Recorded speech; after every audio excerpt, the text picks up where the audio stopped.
Welcome, everybody, to Catholic Owned Live. I'm your host, Brooke Joyner, and today I have a special guest joining me, Aaron Burns. Aaron, thank you so much for joining me. Thank you for having me on. So, just really quickly for our audience, Aaron Burns is the owner of Bonaventure Bookkeeping and is a longtime member of Catholic Owned. And he does so much more, but I'm gonna let him kind of fill in all the details. So, Aaron, tell us about Bonaventure Bookkeeping. So we started in February of 2020, so about 30 days before the whole world tried to blow itself up. And I have I have a degree in accounting, but I myself am not a CPA. Um, and I worked for about 5 years for a family office doing accounting and sort of became the controller over time of several operating entities and real estate portfolios, commercial and residential, and figured, I could do this, but for a whole variety of clients rather than just one family office. And so, went out on my own in February of 2020. And over these last about 6.5 years now, we have grown to 5 additional employees, both staff and senior accountants. One of them has their CPA. And so about a year ago, we, myself and that CPA, partnered on a second legal entity that focuses on tax prep. So we can be your sort of one-stop shop for both bookkeeping and taxes, both corporate and personal. We also work with a whole variety of nonprofits on both the tax prep and the bookkeeping side. So we do annual 990s. And here in the coming, I don't know, let's say 6 months or so, we should be crossing the exciting threshold of 1 million in annual recurring revenue, and we will have a full-time onboarder and a sort of director of accounting who will oversee a lot of the fully onboarded clients and help direct our staff and senior accountants in day-to-day and month-to-month operations. And so things have been exciting. Wonderful. Well, congratulations on the growth. We're so happy to hear that. Yes. Um, so it sounds like you're helping a lot of people. I think all of us are aware we need to be keeping our books up. We need to be filing our taxes.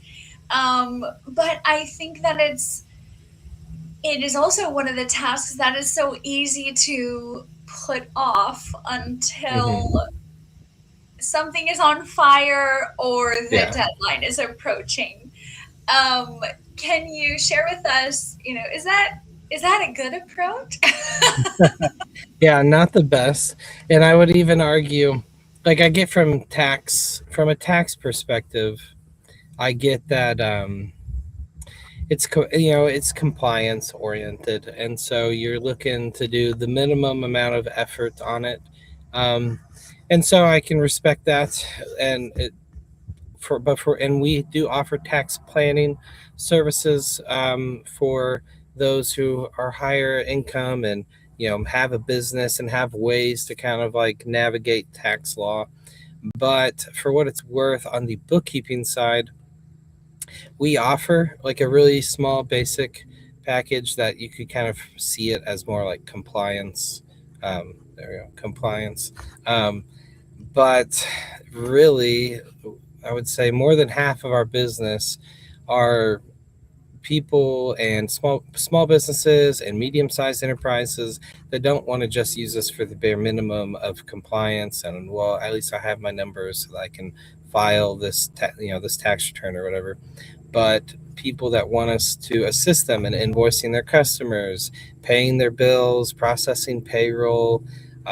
For maybe a nonprofit, we're going to be tracking how they spend grant money, or track restricted use funds and be able to provide them timely reports for all those things. And on for-profit side, something like construction, where you might have project tracking, job costing, and something that's more proactive and is informing the clients about their business so that they can make better decisions moving forward.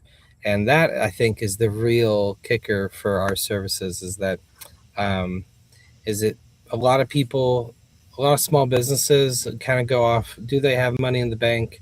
And hey, it's small enough that my fingers are on everything, so therefore I have a general intuition for the business.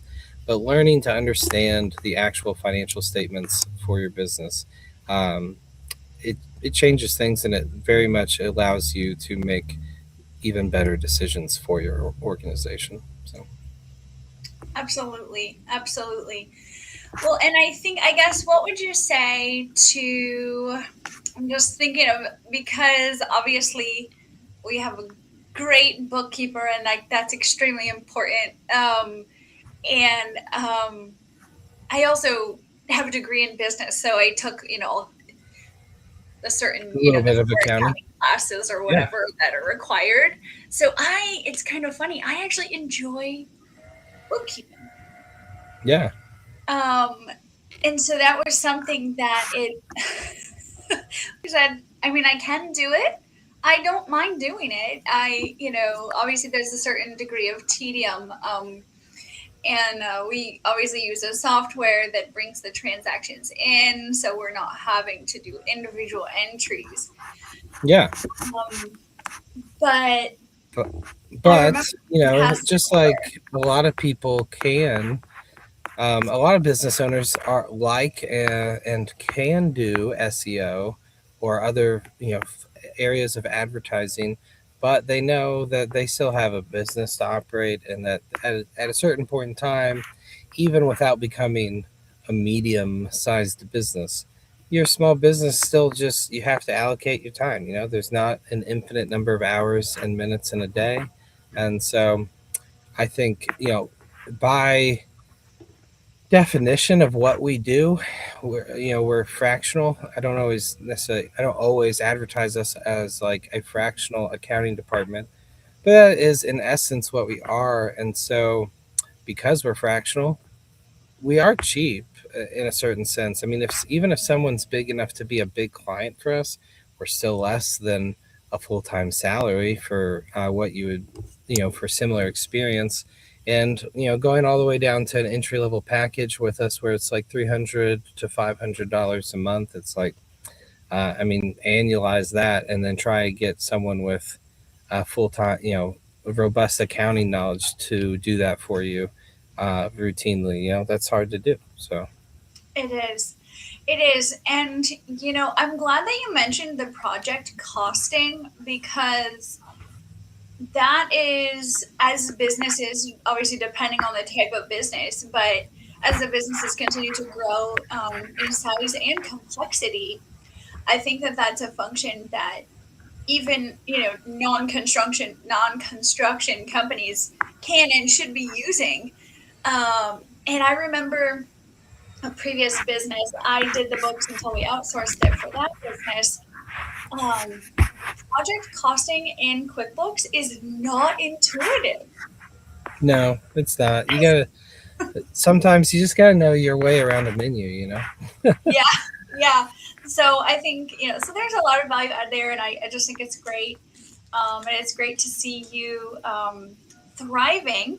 And I love that you're also doing tax now. Hmm. Yes, we know. I have tax experience in the early years of starting Bonaventure Bookkeeping. I was introduced to a tax preparer that needed help as she was growing, and she was willing to pay me while teaching me. And I was like, yeah, sure. I mean, I'm not making enough yet to completely pay the bills, so I'll do whatever it takes. And it's still accounting related. And really, just 2 years of that, I was like, I don't like taxes at all. I didn't like how, um, I don't like that you have a busy season. I don't, Mhm. so instead of like, would that it were that everybody's taxes were somehow due, evenly throughout the year, but it's all due at the same time, and so it's just a bunch. You're rushing, and I have this personality that when I would need to tell people that they owed a lot of money, I felt like that was somehow my fault. And I didn't, I mean, obviously it's not, but I don't want to be that guy that's like, hey, you owe $10,000 actually, because you didn't prepay anything and you did well this past year. Um, and so that was just hard. I didn't like taxes. And so for 2 years, the bookkeeping had taken off enough to where I could just say, I'm sorry, I'm not interested in helping with the tax anymore. But then once one of our employees had earned his CPA, um, he was interested in getting back into it, and I was like, well, if we do it, um, I'm not doing it. Like I will not. I will help feed it through the bookkeeping, and because we've had a lot of clients who want us to be a one-stop shop, but I won't be doing anything typing into that tax software. Yeah. We'll get But luckily, everything he ready. really likes it. Yes. Yeah. So the bookkeeping I just find to be a lot more. I think it's more, I guess, fun I don't know. For lack of a better word, I do. Whenever you are invested in an industry or a body of knowledge long enough, you can find it fun for its own sake, and you enjoy it for its own sake. So I do Mhm. like accounting, even if that sounds silly to say. Um, but Well, and I I like think, how we get to help people with their organizations. yeah. Oh, absolutely. Oh, and I think the more experienced that you are, the more knowledge you have, right? Nonprofit versus the different for-profit entities. Um, you can help your clients be strategic of how to make the most of what they have. And I think that's a lesser known or a lesser appreciated like benefit of working with truly knowledgeable professionals. It's one thing if you just get your books done, but it's not just the cookie cutter every time. Yeah. And there is a strategy, there is some creativity legally, of course, but to help entities benefit the most and just not Yeah. be paying unreasonably more than they are required to. Um, Absolutely. And um that's like it's a really big soft benefit of working with us that it's hard to just sell people on, because it's so intangible. But it's not just that we're like, even if our client is virtual from us, and they might be in a different state, and so our meetings are virtual, and maybe we don't meet that often because they're a smaller client, but they're still welcome to reach out and ask questions, whenever the moment strikes, and we can give them off the cuff guidance that otherwise they don't have anyone to turn to. And there's no like, oh, we're going to charge you more because you reached out and asked us a question. No, like, we want to set up all of our clients for success. And so, like, some of our small business clients, they might be a one-man show, but if they really start doing well, if they're making over 100,000 a year, there's probably an opportunity to help make them an S corp, and um, with their tax status, which then they need payroll set up, and they need to make sure that what they're compensating themselves is reasonable, as far as like the IRS understands that. And um, so then there's this additional layer of complexity, but we can help them when the moment is correct for that. And it's going to save them thousands of dollars oftentimes on their annual tax bill. Whereas if they're just doing it themselves, that sure, maybe they'll start making enough money that, in the same scenario, that maybe they decide, hey, I should start talking to a tax person about this stuff. But maybe it's a year or two later than it should have been, and so then in the grand scheme of things, you've wasted a few $1,000 or more, paying the IRS extra money for no reason. So and none of us want to do that. no, nobody wants to. Absolutely.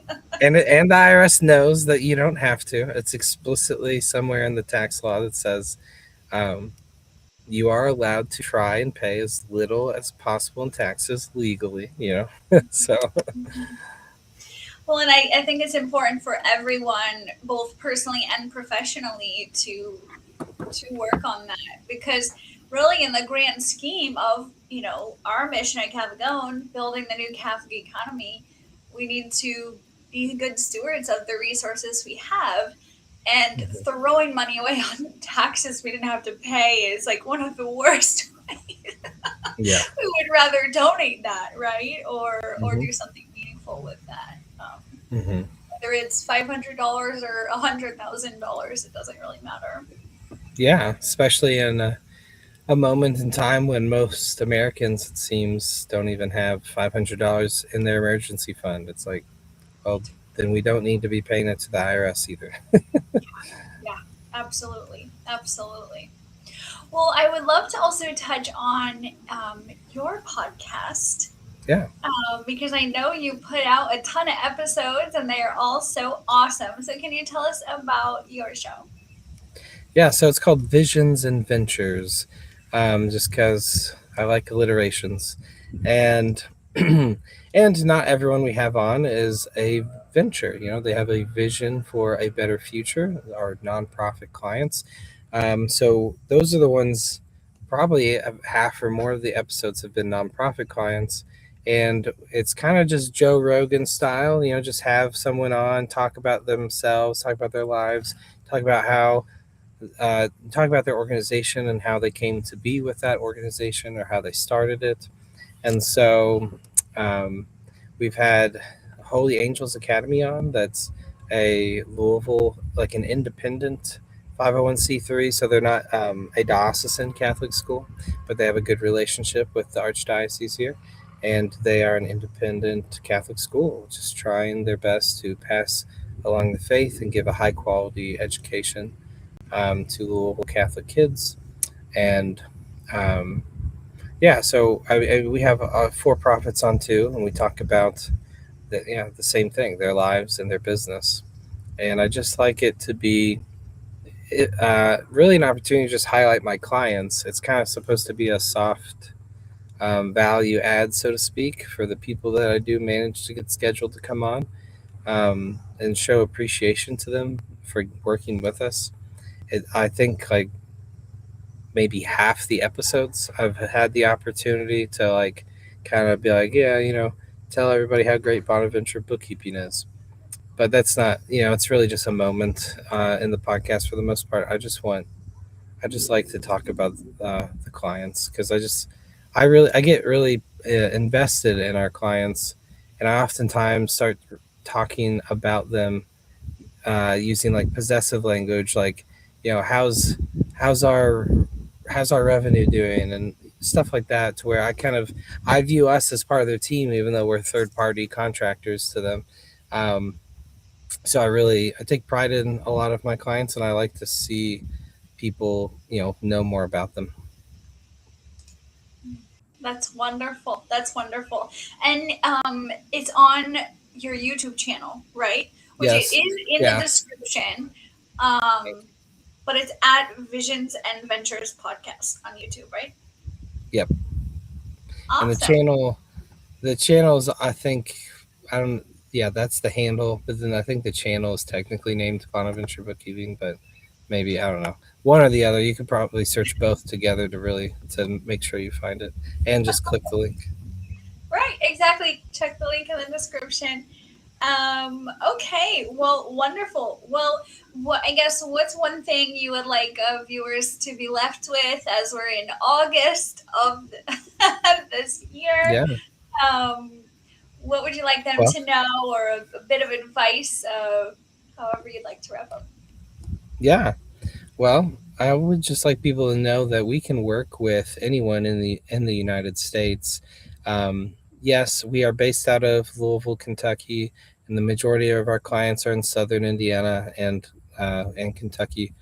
But we have plenty of clients throughout the United States, so we can work with you virtually. You don't have to be large to work with us. We serve everyone from a one person sort of solopreneur all the way up to medium-sized enterprises. And oftentimes with the more medium-sized organizations, we serve like a role to kind of fill in the gap. Like maybe that organization would have people on site for the busy day-to-day work, and maybe they have a higher level, let's say CFO or director of some kind of finance, but maybe they need someone to bridge that gap, and maybe it's just not in the budget to drop 100,000+ a year for a full-time knowledgeable accountant to be on staff for them. And so we can kind of fill in that gap. We can make sure the books stay clean, that staff data enterers are being taught and elevated in how to better record everything. And then the higher level CFO, director of finance, is able to have confidence in the accounting without spending all their time in the books.